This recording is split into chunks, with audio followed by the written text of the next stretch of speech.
नमस्कार। सुलेख कहानियाँ में आपका बहुत बहुत स्वागत है। आइए सुनते हैं मुंशी प्रेमचंद जी की लिखी हुई कहानी स्वर्ग की देवी। भाग्य की बात। शादी विवाह में आदमी का क्या इख्तियार, जिससे ईश्वर ने या उनके नायबों ब्राह्मणों ने तय कर दी उससे हो गई। बाबू भारतदास ने लीला के लिए सुयोग्य वर खोजने में कोई बात उठा नहीं रखी, लेकिन जैसा घर वर चाहते थे वैसा ना पा सके। वो लड़की को सुखी देखना चाहते थे, जैसा हर एक पिता का धर्म है, किंतु इसके लिए उनकी समझ में संपत्ति ही सबसे जरूरी चीज थी। चरित्र या शिक्षा का स्थान गौण था। चरित्र तो किसी के माथे पर लिखा नहीं रहता, और शिक्षा का आजकल के जमाने में मूल्य ही क्या। हाँ, संपत्ति के साथ शिक्षा भी हो तो क्या पूछना। ऐसा घर उन्होंने बहुत ढूंढा, पर ना मिला। ऐसे घर हैं ही कितने जहां दोनों पदार्थ मिले। दो चार मिले भी तो अपनी बिरादरी के ना थे। बिरादरी भी मिली तो जायजा ना मिला। जायजा भी मिला तो शर्तें तय ना हो सकी। इस तरह मजबूर होकर भारतदास को लीला का विवाह लाला संत सरन के लड़के सीता सरन से करना पड़ा। अपने बाप का इकलौता बेटा था। थोड़ी बहुत शिक्षा भी पाई थी।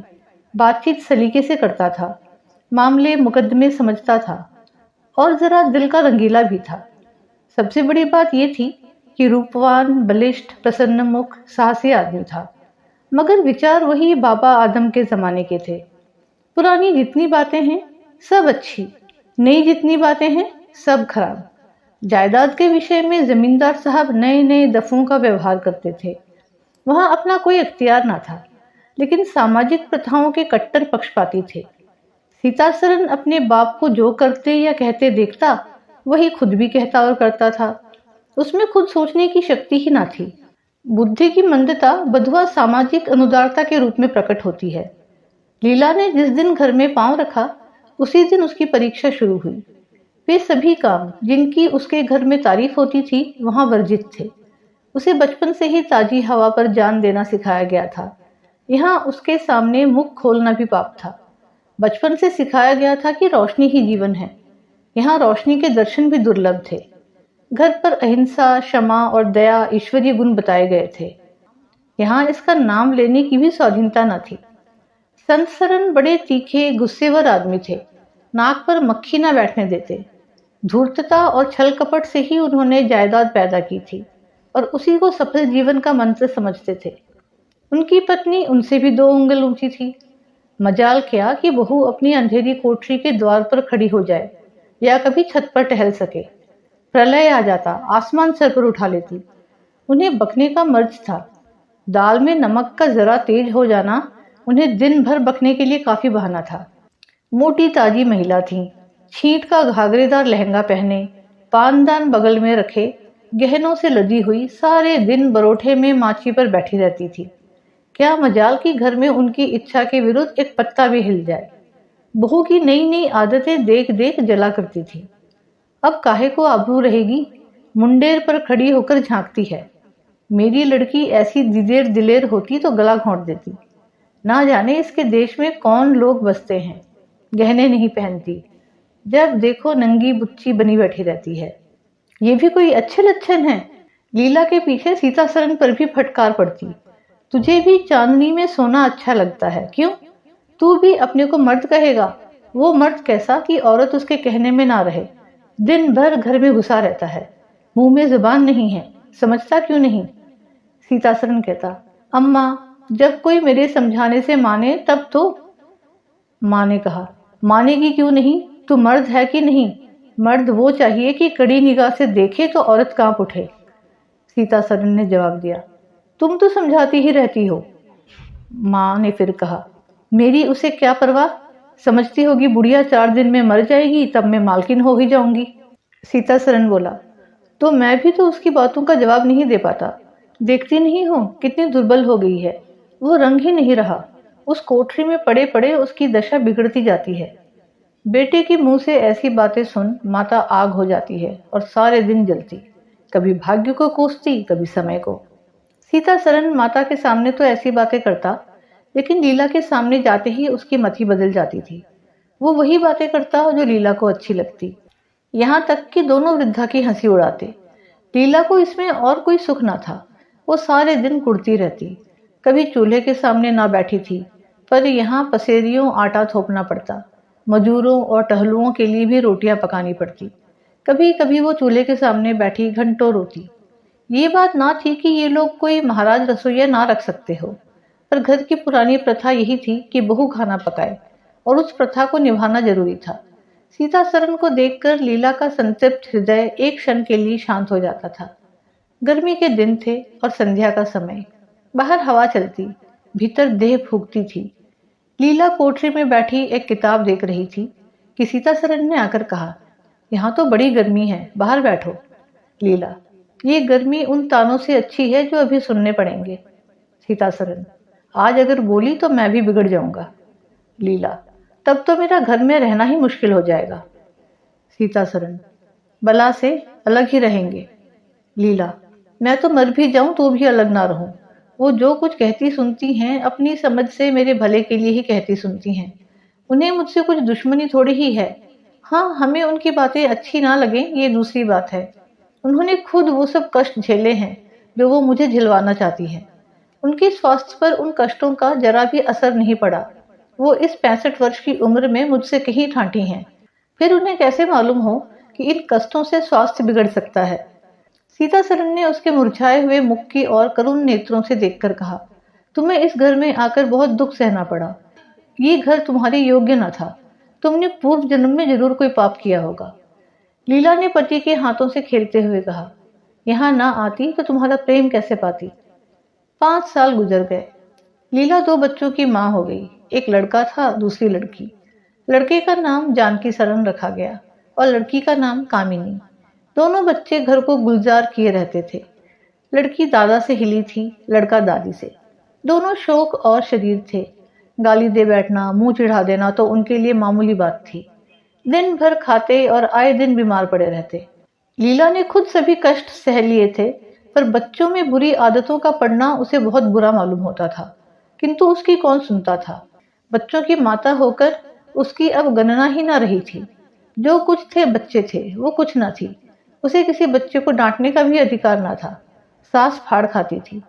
सबसे बड़ी आपत्ति ये थी कि उसका स्वास्थ्य अब और भी खराब हो गया था।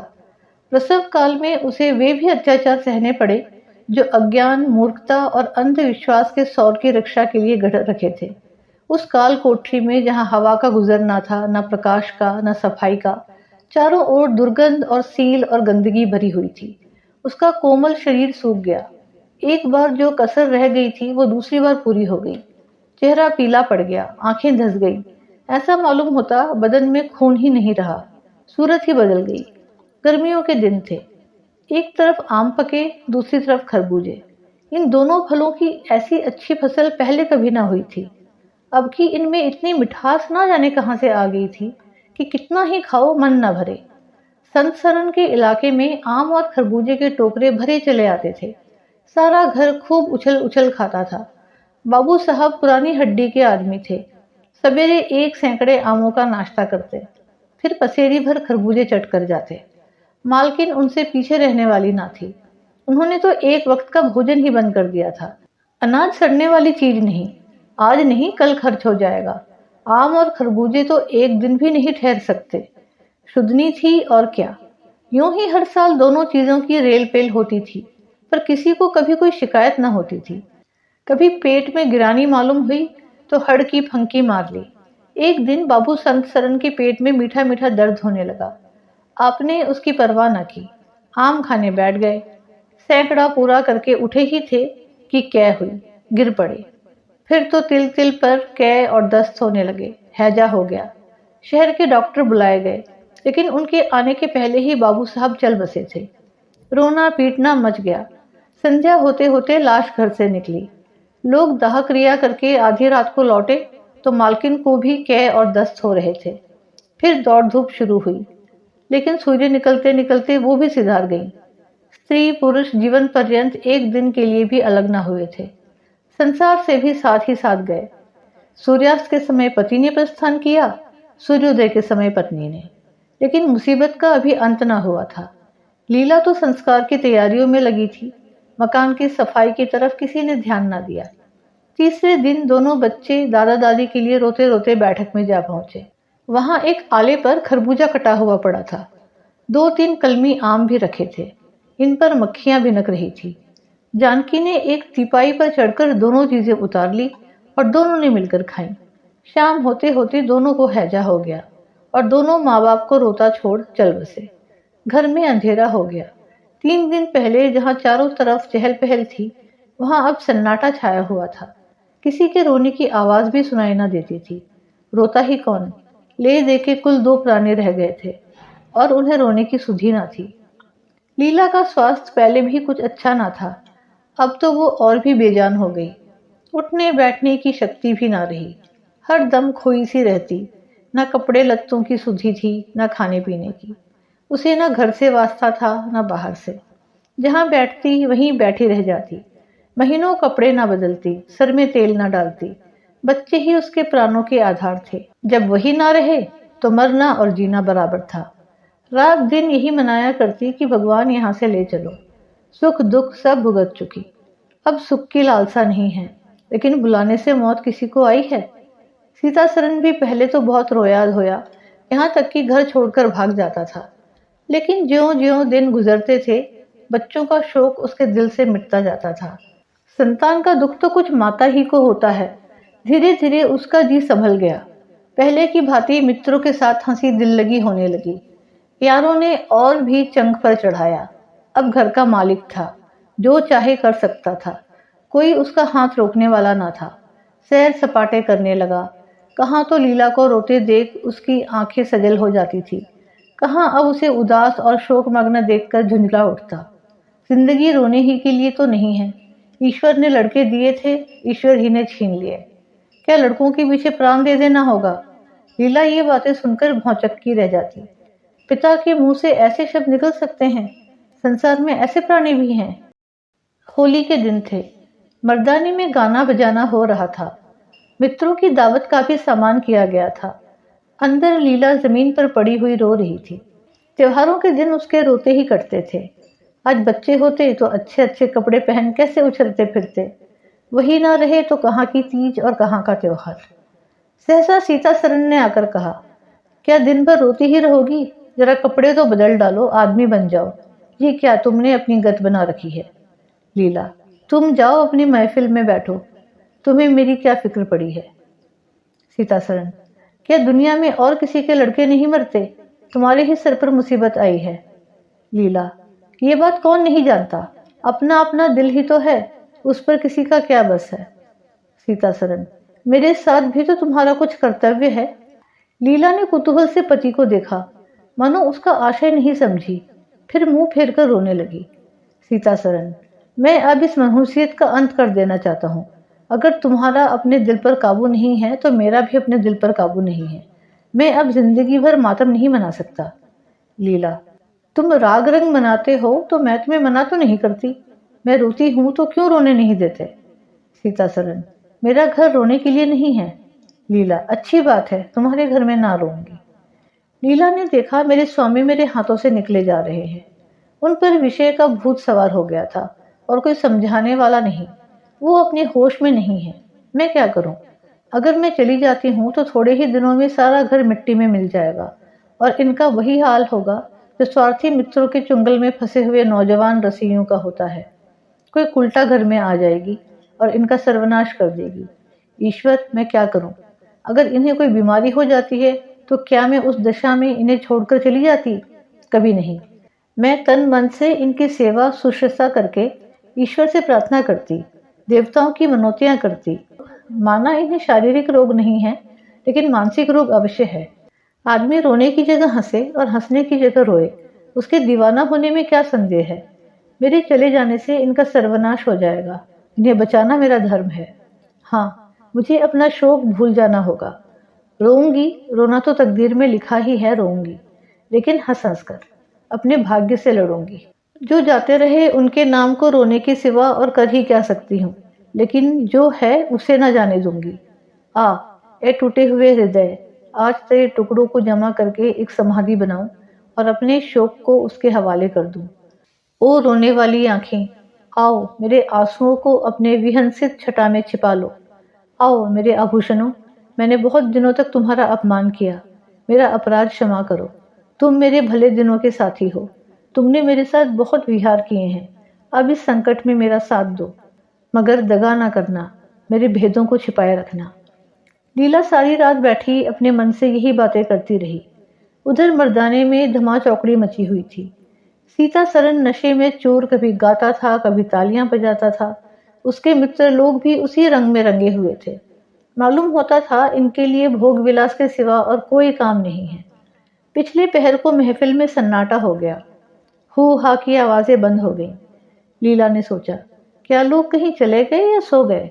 एकाएक सन्नाटा क्यों छा गया? जाकर दहलीज में खड़ी हो गई और बैठक में झांक कर देखा। सारी देह में एक ज्वाला सी दौड़ गई। मित्र लोग विदा हो गए थे। समाजियों का पता न था। केवल एक रमणी मसनद पर लेटी हुई थी और सीतासरन उसके सामने झुका हुआ उससे बहुत धीरे धीरे बातें कर रहा था।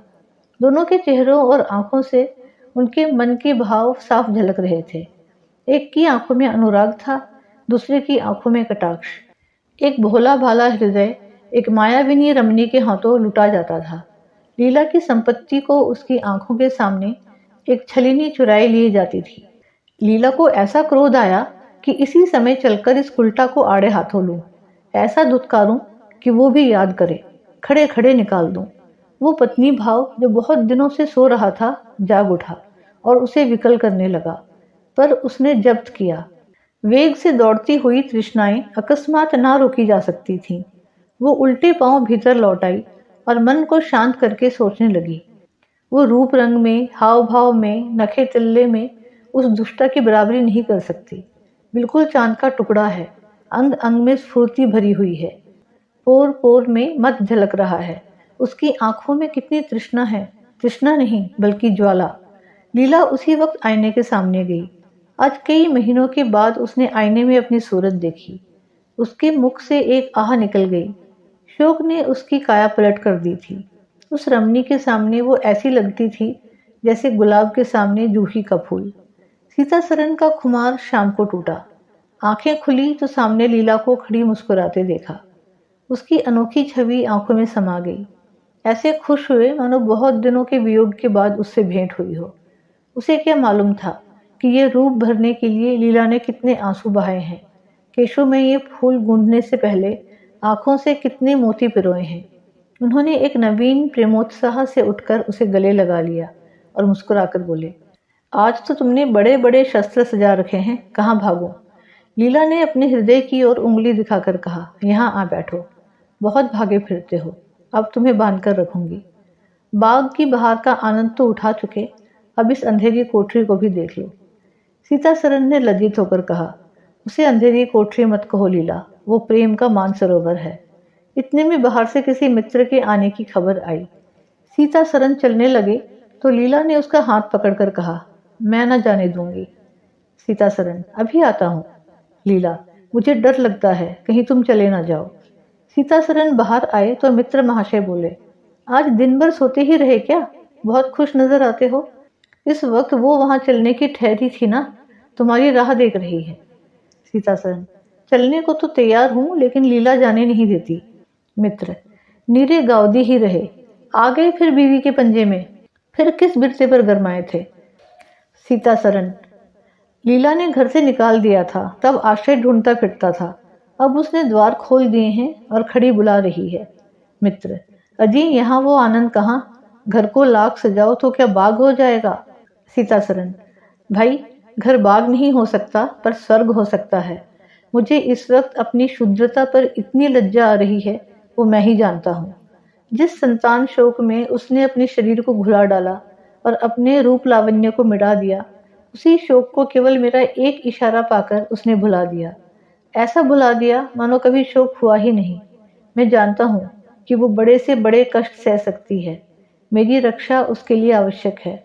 जब अपनी उदासीनता के कारण उसने मेरी दशा बिगड़ती देखी तो अपना सारा शोक भूल गई। आज मैंने उसे अपने आभूषण पहनकर मुस्कुराते हुए देखा तो मेरी आत्मा पुलकित हो उठी। मुझे ऐसा मालूम हो रहा है कि वो स्वर्ग की देवी है और केवल मुझ जैसे दुर्बल प्राणी की रक्षा करने के लिए भेजी गई है। मैंने उसे जो कठोर शब्द कहे वे अगर अपनी सारी संपत्ति बेचकर भी मिल सकते तो लौटा देता। लीला वास्तव में स्वर्ग की देवी है। उम्मीद है आपको ये कहानी पसंद आई। पसंद आई हो तो वीडियो को लाइक और शेयर अवश्य करें और ऐसी ही कहानियाँ सुनना चाहते हैं तो चैनल को सब्सक्राइब करना बिल्कुल ना भूलें। धन्यवाद।